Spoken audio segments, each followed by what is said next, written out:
questions you have, either in the chat function, probably better in the chat function, or through the Q&A function. And this will be monitored by some of the staff at CHI, so that I don't have to worry too much about trying to monitor that myself. So with that, can I hand it over to Paul? Well, we'll do it in the running order that I introduced people. So Paul, Angela, Donna, Louise, and then Johannes. So Paul first. Thank you, Humphrey, and to the CHI for inviting me as one of the panel speakers on this important topic. I wanted to start by introducing the audience to the issue of homelessness in Oxford City. So what's the current picture and the local context or pressures for the city, just to help inform the response and how there has been engagement with the university and colleges. So I think, like many other areas, what we've experienced is a very welcome, quite impressive reduction in the number of people experiencing rough sleeping. So in numbers, if we look at the last time there was a count of people experiencing rough sleeping in Oxfordshire as a county, which was November 2020, there were only 45 people experiencing rough sleeping at this time. And that in turn was a 45% decrease from the year before. So that's quite a substantial drop that Oxford as a city and Oxfordshire as a county witnessed in terms of the numbers of people rough sleeping. Those numbers where people were rough sleeping, that has been concentrated in the city. So 3/4 of people experiencing rough sleeping find themselves in the city centre. And the reason why we saw such a big drop in the numbers of people experiencing rough sleeping was because of largely because of the new measures that were brought in by central government under what's popularly called the Everyone In campaign. So since the start of the pandemic, 355 people in Oxford City who were rough sleeping or accessing some form of communal shelter, they were brought inside. And over the period of the last 16 to 18 months, about 187 or so of these people have since been supported to move on as well into longer term housing. So it's been quite an incredible response, and it has been a very collaborative push by charities, housing associations, and local authorities alike to come together around supporting that activity.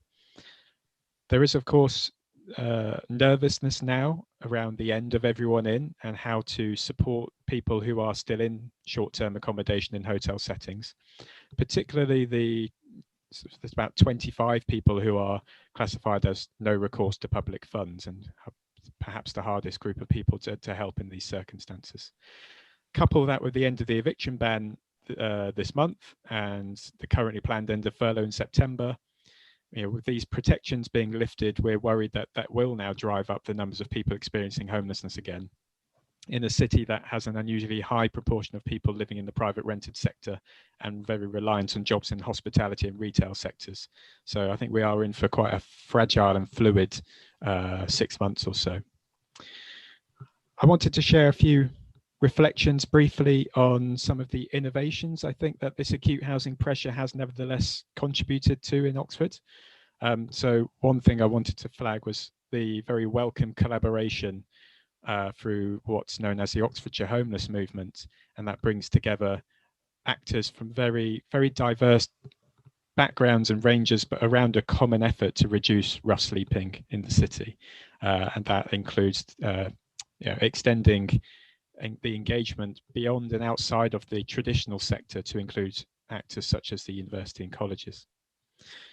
We've had, and through that movement and through more collaboration, there's been more genuine effort to collaborate and bring forward new projects to respond to support clients who are seen as the hardest to help. So the No Recourse to Public Funds group, in Oxford now, we do now have a housing solution being brought forward to provide longer term housing to this client group and to support them to move out of the hotels.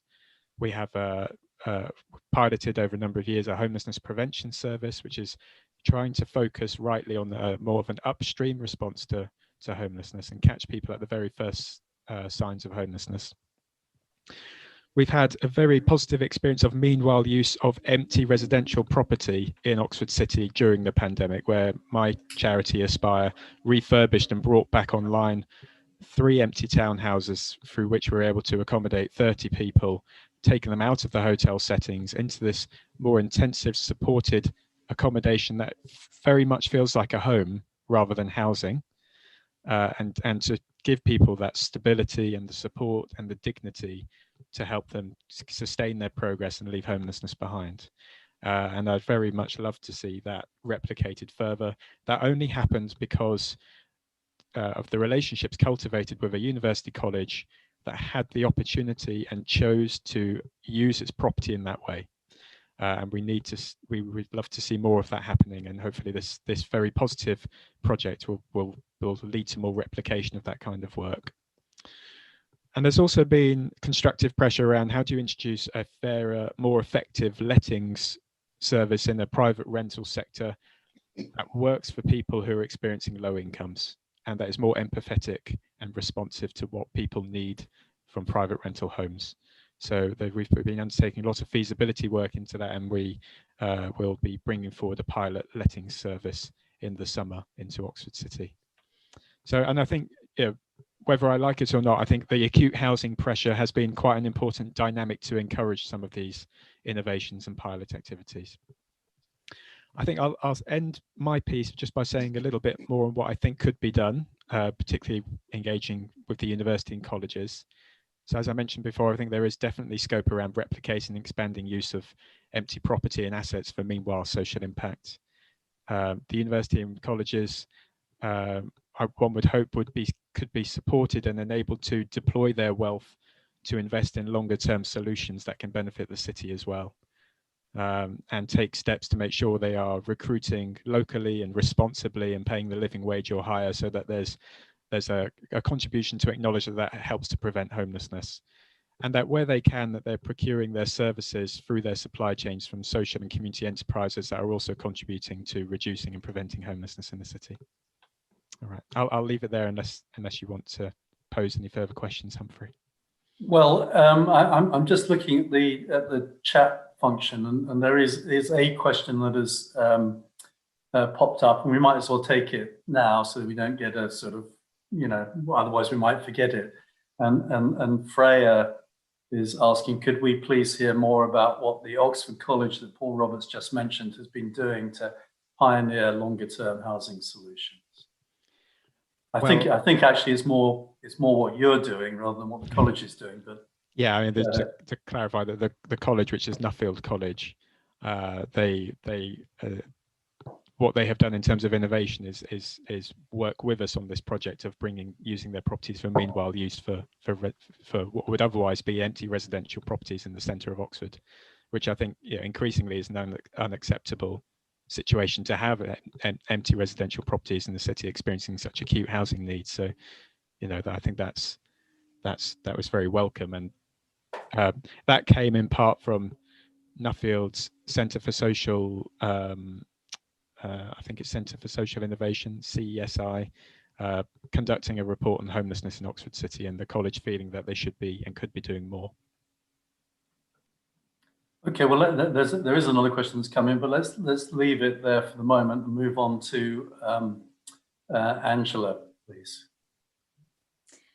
Thanks, Humphrey, and thanks, Paul. I think I'm likely to say some fairly robust-sounding things now that will come across as being slightly contradictory to what Paul is saying. But I would like to just point out that Paul and I have worked very closely together on a number of initiatives, and not least through the prison gates and no recourse to public funds, and a number of things. And I am in awe of what Aspire have achieved in Oxford.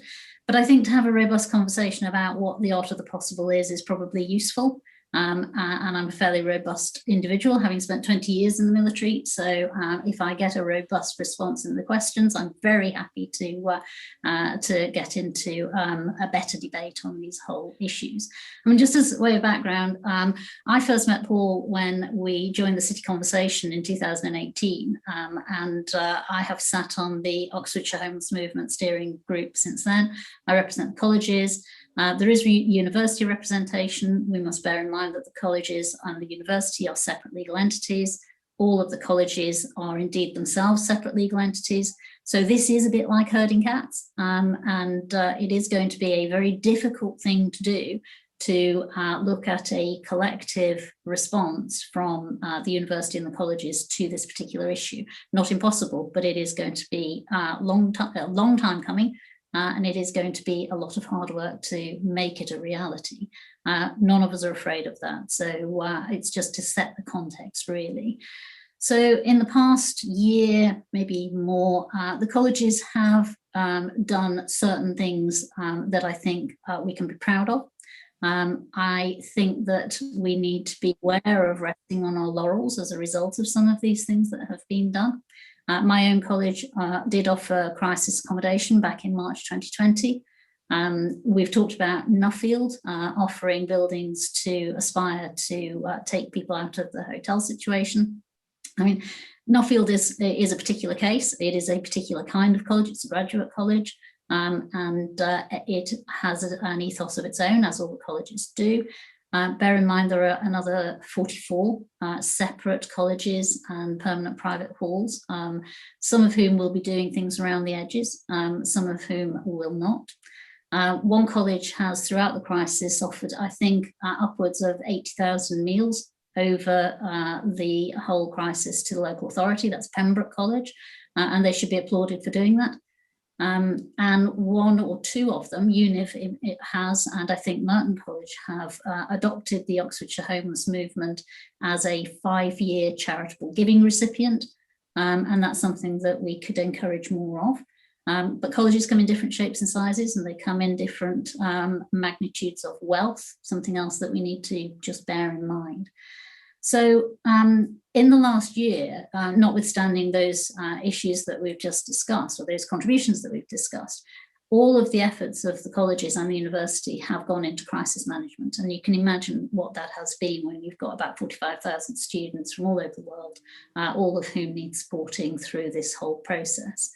So I'm reluctant to be too self-congratulatory in the colleges about what we have done. We've done a bit. We've done very much less than we could have done, and we've done very, very much less than we should have done. But of course, this is a personal opinion. I'm sure that I would have colleagues that would say something rather different.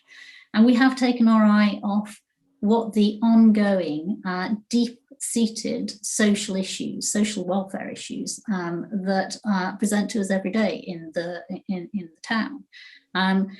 Partly that's as a result of how successful everyone in has been, because it's no longer been such a visual issue as it was perhaps in the past.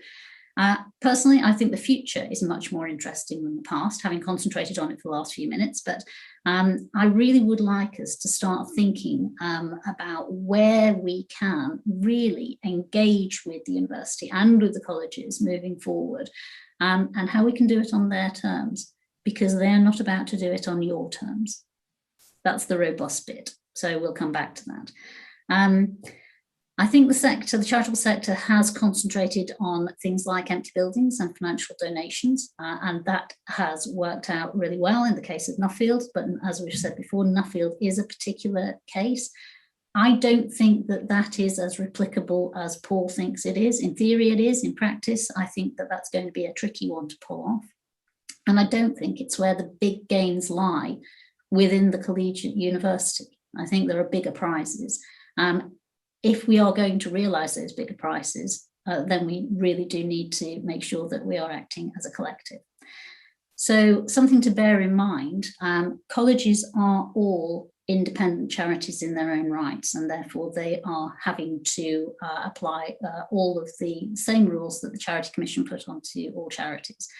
So any offer of a change program is going to have to sit within that context. So colleges being charities mean that they will not necessarily be able to offer empty buildings.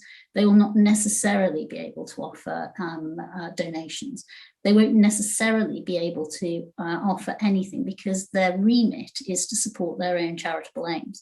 And I don't think that what we're trying to do here is in any way at odds with our objectives as educational charities. It's just making sure that we harness the collective will and the collective understanding of what we can do as opposed to what we probably can't do.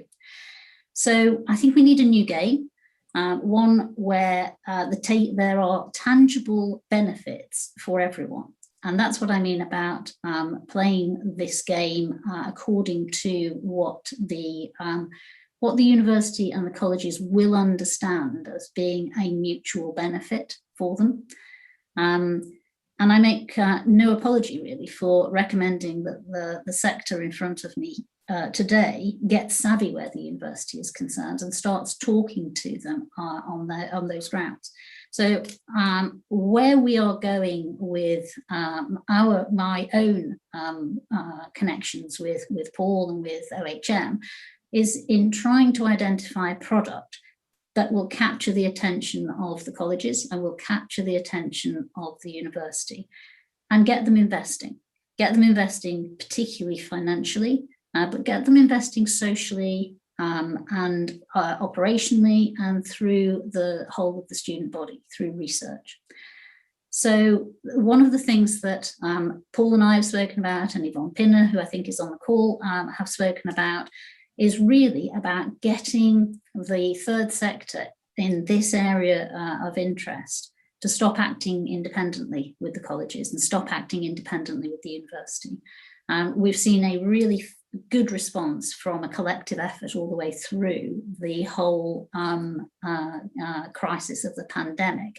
And it's only by approaching things collectively to a collective like the collegiate university that I think we will get the really big gains, the really good traction between those organisations. And OHM is a fantastic platform for acting collectively. It's already demonstrated that with the number of organisations it's brought in under its umbrella. So where are we going? Well, I hope that we are going to build a programme, one programme based on an agreed course of action, agreed between you and agreed between those people who are going to interface between you and the collegiate university. And at this stage, that's probably me and other people who are around the collegiate university who are very supportive of the direction in which I'm proposing to them that we start to engage.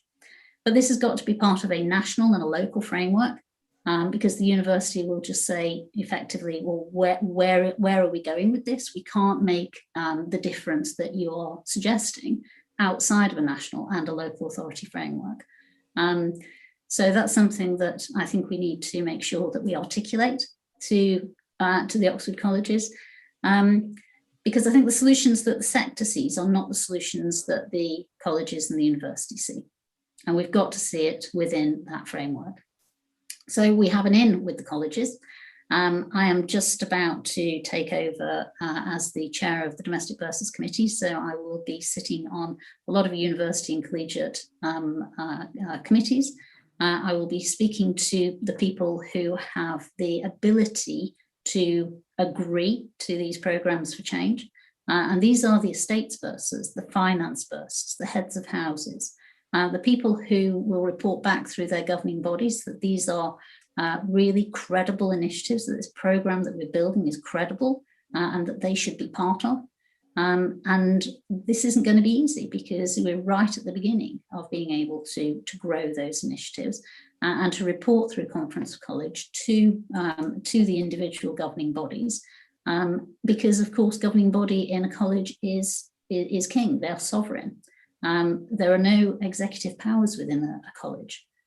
You have to get in each college 50, 60, 70 individual fellows to agree that that's the direction we're going in. So you can see the complexity building all the time. None of this is going to be easy. But we do need to make sure that these issues are at the centre of the university's new Build Back Better programme. we can do that. It's not going to be easy, but now is the time to do it. So I'm happy to take any robust questions or robust comments on that. Well, Angela, hopefully there will be some robust response later on. But let's move on, if we may, to Donna Louise. Hi everybody, I'm Donna Louise Cobban from Winter Comfort. Winter Comfort has been a charity supporting homeless people and those who are vulnerably housed in Cambridge for 30 years now. It's a great thing that it's our 30th anniversary this year. And before the pandemic, we were a very traditional day centre model, where people who were rough sleeping and vulnerably housed would come into us to use our facilities, to take part in various activities and to get support around a number of issues such as employment, training, volunteering, housing advice, social inclusion, sports, health and well-being. So we covered a wide range of support needs. And during the beginning of the pandemic, we obviously had to change everything and change how we operated. We did have to close for a number of months for operational reasons and COVID reasons, but the team still worked very heavily. And we worked very closely with the City Council, the County Council teams and Cambridge Street Outreach team to make sure that people were supported through the pandemic. And through our experience, we have sort of redeveloped our services. We've learnt a huge amount. We've built stronger relationships within the partnership. And it's really reassuring to hear from Paul that Oxford have sort of faced the same challenges as us. And there's some very common themes between Cambridge and Oxford, which is reassuring and one way to hear about. Winter Comfort is part of a partnership with the City Council, the County Council, Jimmy's Cambridge, which is the main assessment centre and hub for emergency accommodation, Cyrenians, Riverside, and some other smaller organisations. And that partnership has really gone from strength to strength over the last 18 months. At the beginning of the pandemic, similar to Oxford, official rough sleeping figures in Cambridge were around 30 officially, but at the beginning of the pandemic, the City Council housed around 120 rough sleepers. We used a couple of national hotel chains who worked in partnership with the City Council.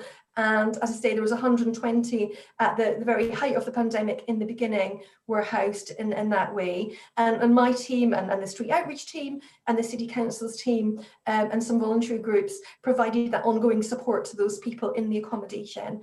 Winter Comfort worked really closely with the Cambridge Salvation Army to provide the food. So not quite the same numbers as Oxford, but we have provided tens and tens and tens of thousands of meals for people throughout the pandemic. And we continue to support that as we go through the next couple of months.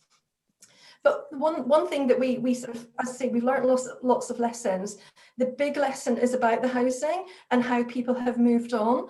And from those 120 people originally, the council have progressed to moving on 180 individuals who were street homeless in Cambridge, which is an amazing effort and an amazing commitment from the council, from our support team here and the other organisations. We have addressed that through a number of methods, and again, very similar to Oxford.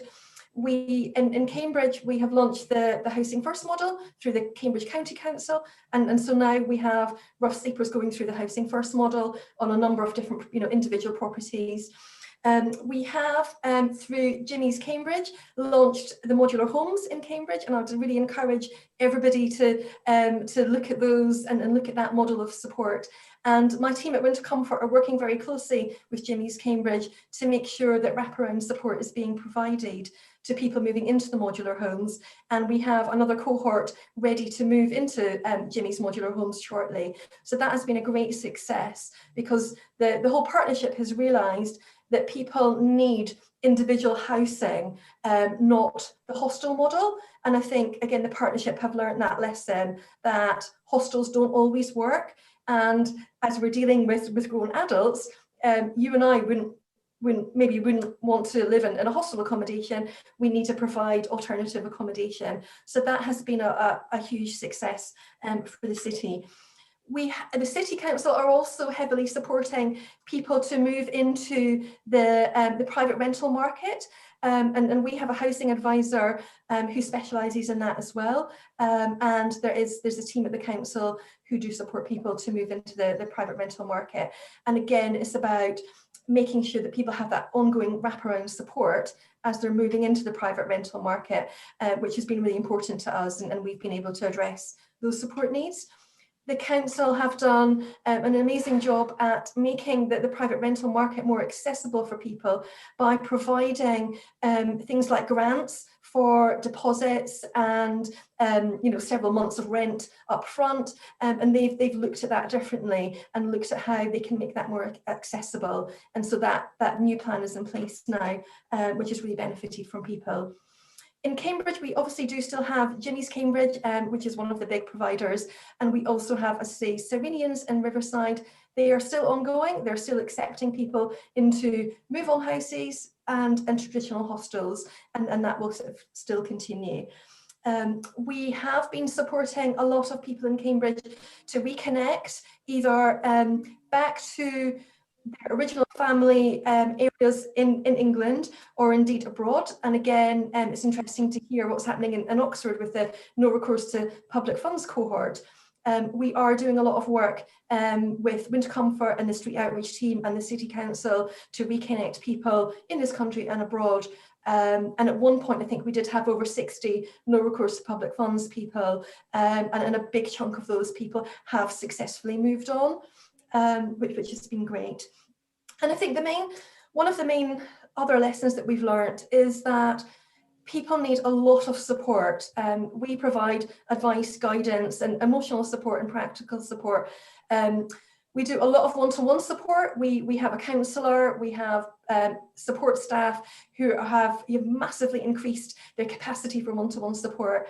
We've done a huge amount around social inclusion and digital inclusion, because it's the new way of working in this world. Everything has moved online, and we have to support our rough sleepers to move online as well. And we have given out hundreds and hundreds of mobile phones, or smartphones or tablet devices, and we remain committed to providing those resources for the future. And we provide regular top-ups for people who are in financial distress. So a big focus has continued to be the social inclusion, to break down those barriers, to get people back into the mainstream society in Cambridge. A big piece of work that we're also doing is educating the public in Cambridge. We are a very divided city in Cambridge. We have a very rich community and a very, very poor community. And a lot of the work that Winter Comfort is doing going forward is helping to educate the public on the rough sleeper community and the vulnerably housed community.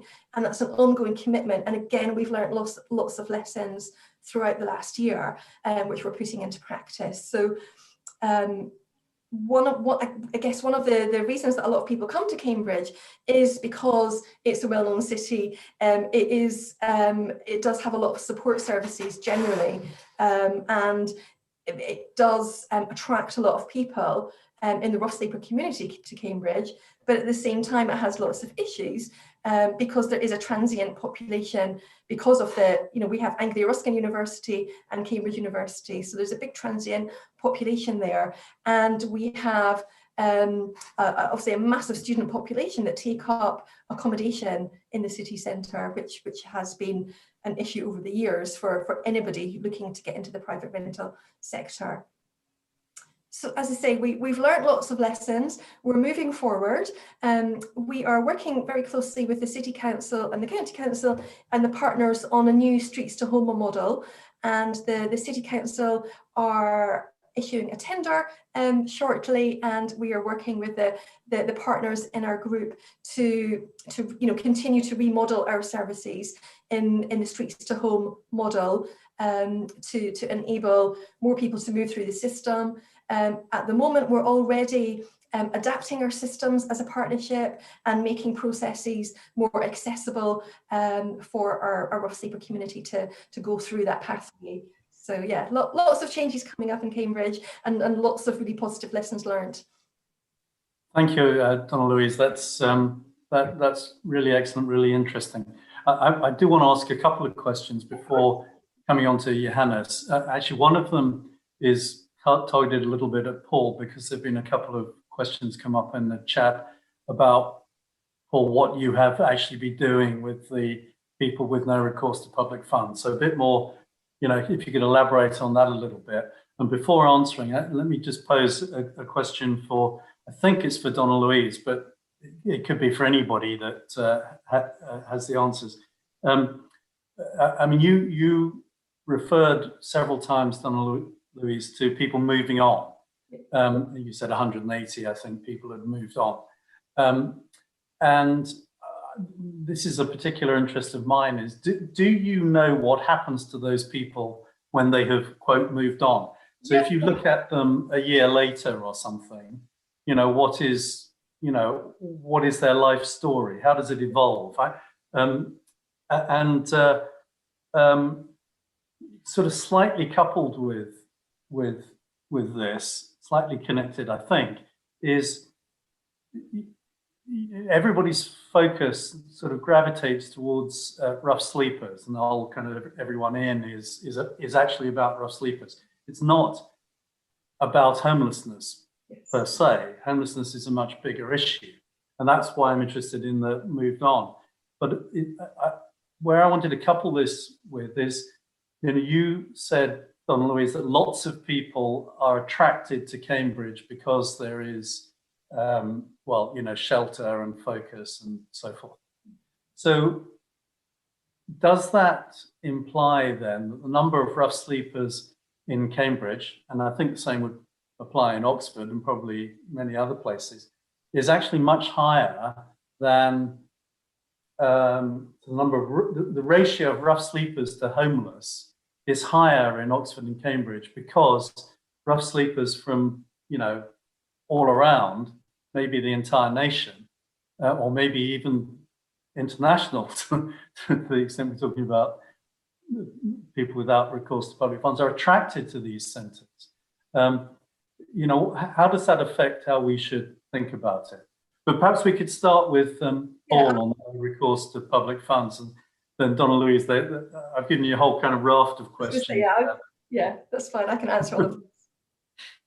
Thanks, Humphrey. Just briefly on the No Recourse to Public Funds project, there's a link in the chat box which will take you through to a page on the Oxfordshire Homeless Movement website about it. But briefly, it's a joint project between Aspire, Asylum Welcome and Connection Support, who are local agencies in the Oxfordshire area, and it's around how can we engage with landlords, starting off with a local housing association partner, agree to have a lease of smaller HMO properties that they that they struggle to fill otherwise, and then supporting people into those homes and maintaining that specialist support along the sort of housing first fidelity model. So what I mean by that is very intensive support, but where the support is separate from the housing provider. And also the specialist support from Asylum Welcome about trying to resolve and move forward around their immigration status as well. So that's what the project is trying to achieve. Donna Louise, do you want to have a crack at this, kind of moving on, and what does that mean, or how long does it mean it for? Yeah, that's fine. I can answer that. So the last year has been an anomaly for us, but outside of this pandemic year, Wind Comfort on a yearly basis actually supports around 850 people a year.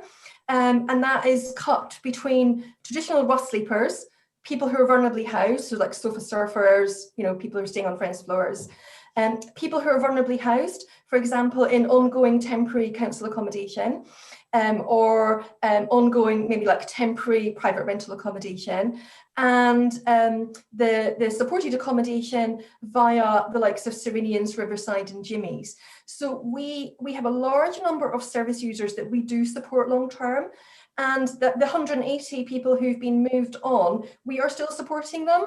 along with Jimmy's and some of the other accommodation providers where they've moved on to. So we have the ongoing commitment. Winter Comfort are not just for rough sleepers, we are for people who are vulnerably housed, and we have the ongoing commitment. And in the new model, we are looking at how we can keep providing that wraparound service to ensure that people maintain their housing, because we've recognised that people need ongoing wellbeing support, ongoing social inclusion support, ongoing sort of general emotional support. So that's our ongoing commitment to this population. And it's been amazing to see a lot of people progress through that journey. We also support people through our social enterprise. So we have 2 separate teams in our social enterprise model, and we provide employment, volunteering and training opportunities. And we're targeting this community because, you know, they've got their housing, they're moving on, and we can support them further through our social enterprises. So again, that's an ongoing commitment to us, to that population. Also, you know, as I've mentioned before, we work very closely with Jimmy's Cambridge. They provide ongoing support to their residents. So, for example, they have the modular homes, which they're expanding, and they also have a number of move-on houses, and they provide ongoing support for as long as that person needs it. And Cambridge Tyrrhenians do have a similar model. They have a number of move-on houses, and the residents will have ongoing support as long as they need it. And then they can access some of our specialist support if they want to. So, for example, if they want to take part in sports and exercise or have counselling, they can come to us for that and receive ongoing tenancy support from, you know, Cyrenians or Jimmy's Cambridge. So we've got a good sort of network of support and a good pathway, which is being, as I say, is being further developed. And there will be some new developments as the new tender comes out, and there will be an enhanced model coming out next year that we're all, you know, working on at this moment in time. So yeah, just to reassure everybody, that's kind of what we do, and that's what we're committed to doing. Okay, lovely. Thank you very much.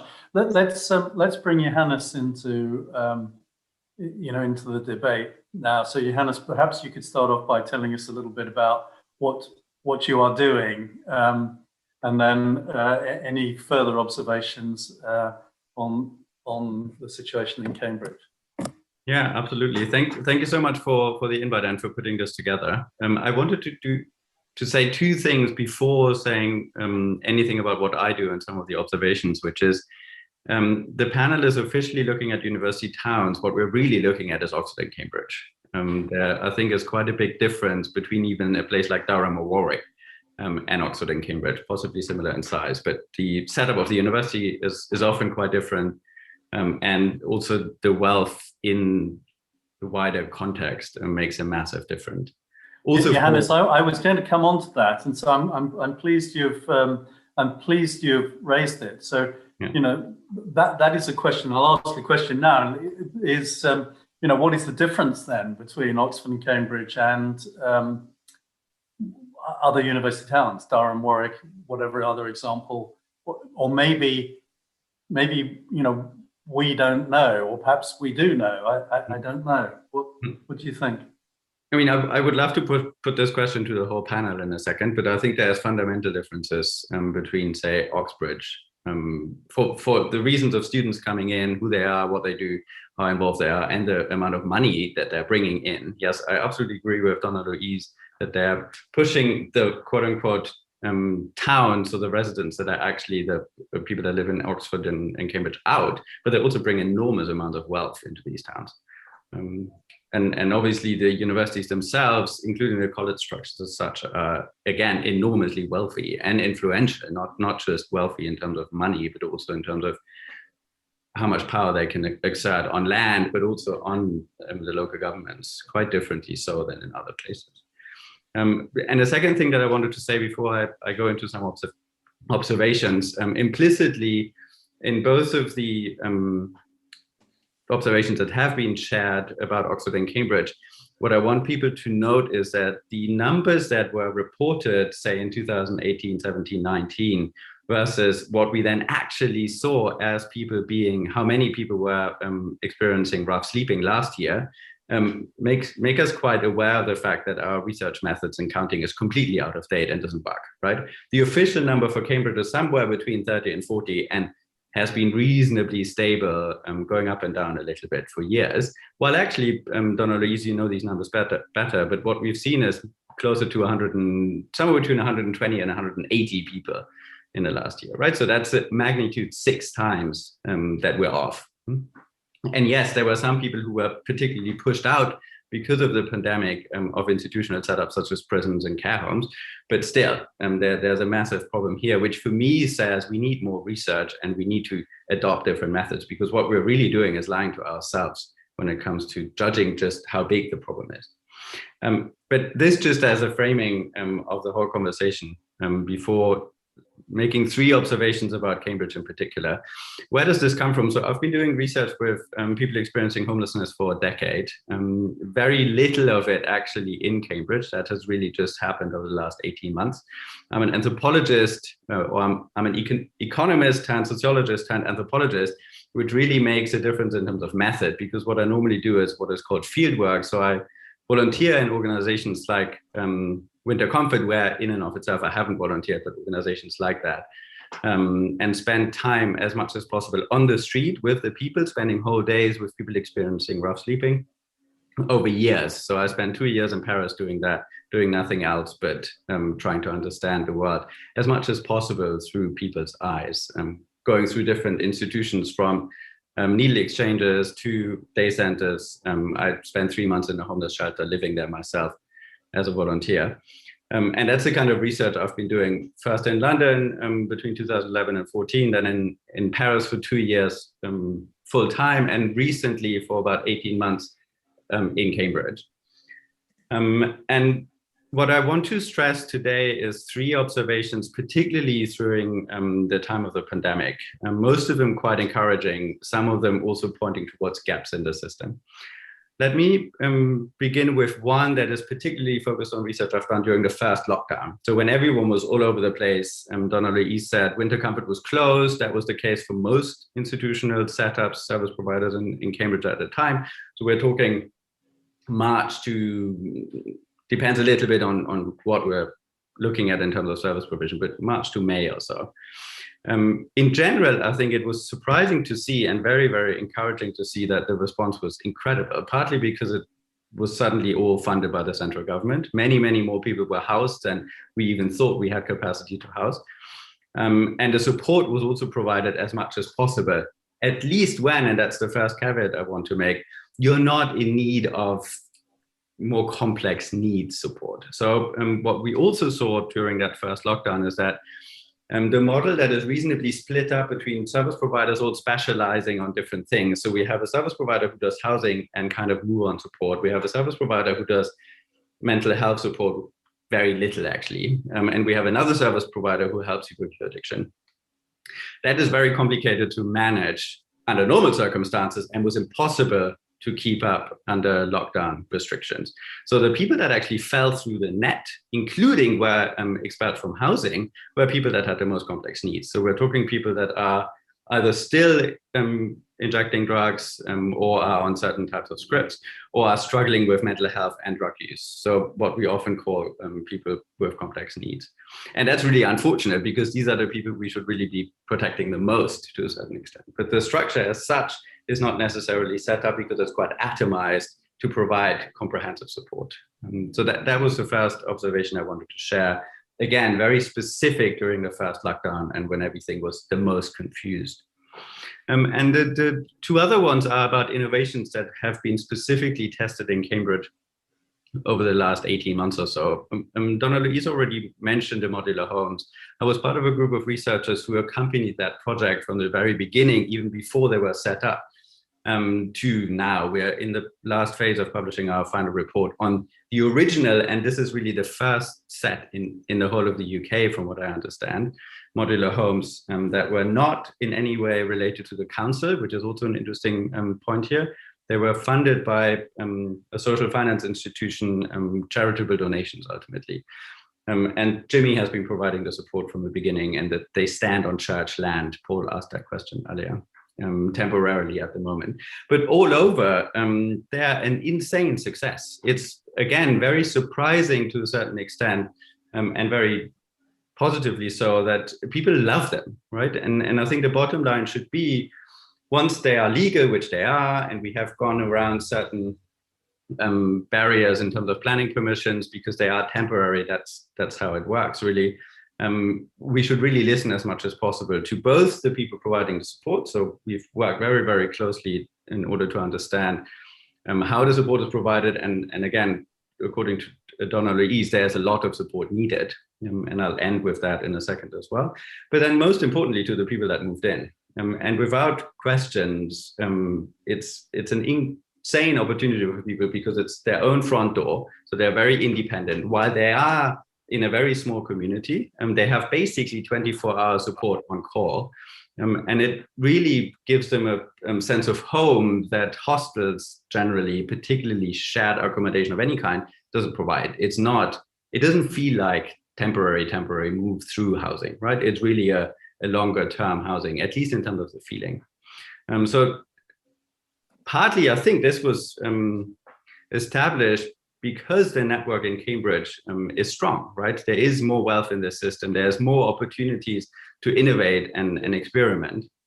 And I think that's something worth encouraging, including the research, right? We provided research accompaniment from the very beginning, free of charge. Nobody was paid on that. And we hope that actually other places can now take that learning that we're currently trying to crystallize and roll out similar models. And Donna Lee's already mentioned there's another, I think 14 or 13 modular homes being installed at the moment on council land, paid for again through charitable donations, actually from a developer.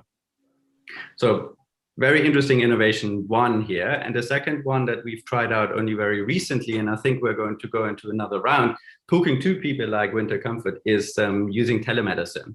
So the Cambridge NHS Centre, the so-called access surgery that's particularly focused on providing medical care for homeless people, the head GP there, in one of the quote-unquote COVID hotels, installed a very simple apparatus in order to make people able to access talking to him and his colleagues, basically as we are talking right now.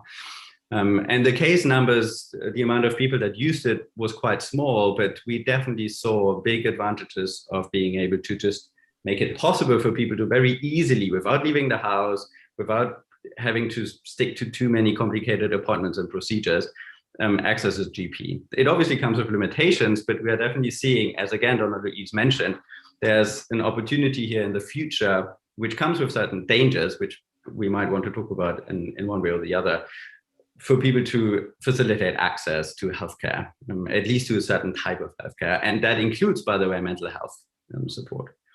So to close, I think particularly looking at Oxbridge very explicitly, there's big opportunities here because the networks of support and again, the network of wealth in these towns is so much more advanced than in many other places.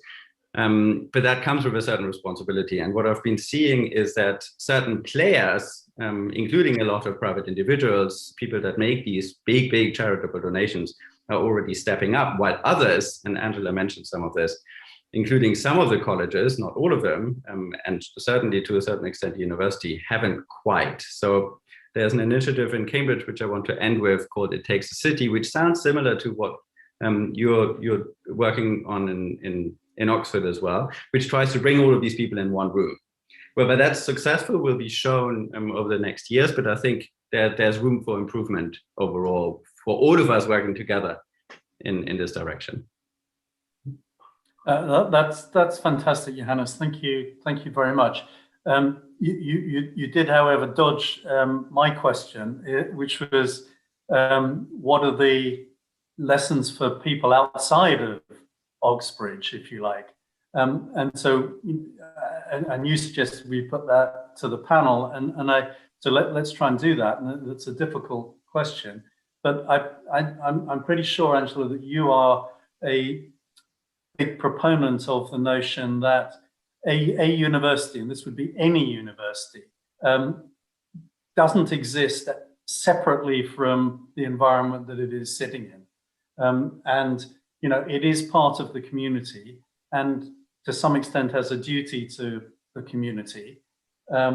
So, you know, all universities, I think, can do some things. They may not be as wealthy as, you know, Oxbridge, but anyway, what do people think are the kind of similarities and differences? You know, let's not focus on the wealth too much, but other matters, or where are the similarities? I mean, I've seen on the chat here, somebody from Cardiff is interested in, you know, how does this apply elsewhere? Angela, do you have any insights on this? Well, I have a lot of views. I'm not sure they're very insightful, but yeah, I mean, on the wealth bit, the thing that is different about Oxford and Cambridge is that Oxford and Cambridge was wealthy in the Middle Ages. If you're wealthy in the Middle Ages, you'll be wealthy now, which then doesn't apply to the places that might be more metropolitan, Manchester, Cardiff, wherever else. So I think that we, and even they to some extent, dependent on their longevity, they cannot deny the fact that they are economically embedded within the community. They draw from the community, they employ in the community, and they invest in the community as well. So there are some similarities, but I think Oxford and Cambridge are different, as Johannes has said. But where we are all the same in university towns is that we have to determine what the point of education is. And the point of education is the same for all of us. I wrote to you earlier, Humphrey, as you know, and I do believe that the point of education is to embrace the responsibility to improve life chances for whoever, wherever they are in the local, national and global structure. And that is something that we all share and something that we can all debate and take away, because that will then allow us to throw some of our assets, and I don't mean just financial assets, albeit that's clearly going to be a part of it, but something that Johannes touched on was our intellectual assets or social assets, into determining what that objective might look like if we were to be able to achieve it.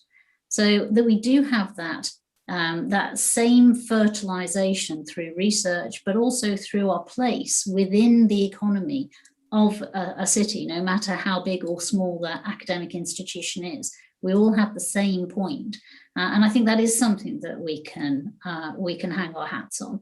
And as we come out of the pandemic and we think more about building back better, and we think more about the sorts of ESG policies that are now gaining real traction in organisation and institutions, now is the time for us to really start to have that debate. And now is the time for this sector to get into that debate with us.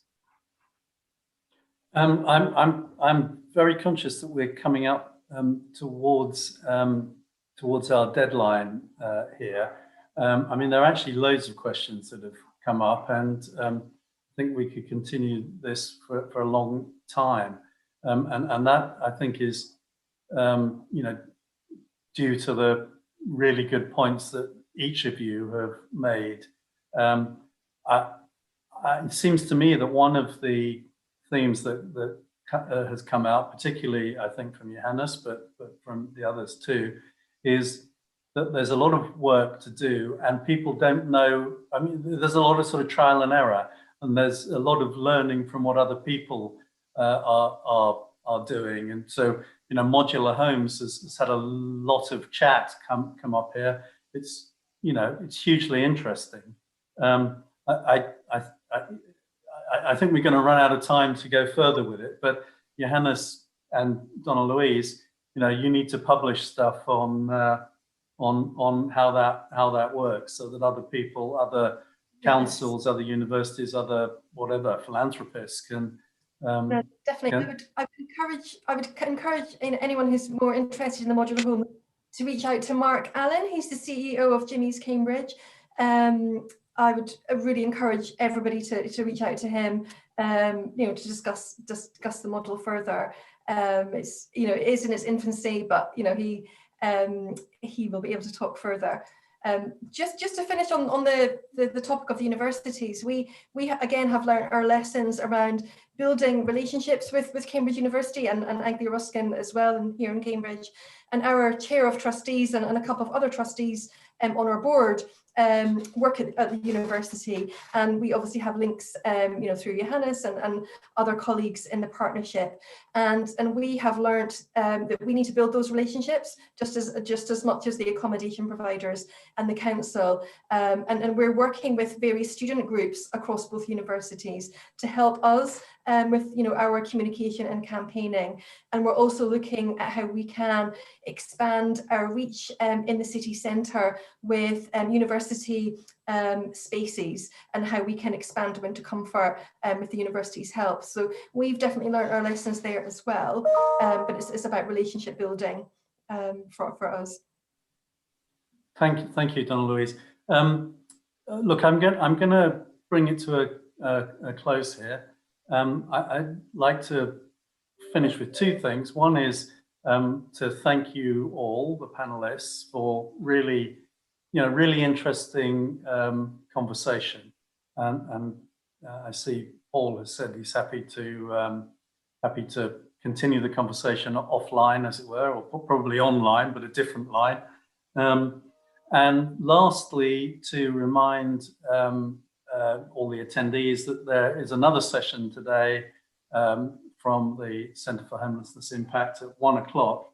And the title of that webinar is, or title of that discussion is, Ending Homelessness in Urban Cities. So please join us again for that. But for now, thank you all, both panelists and attendees. Thanks a lot.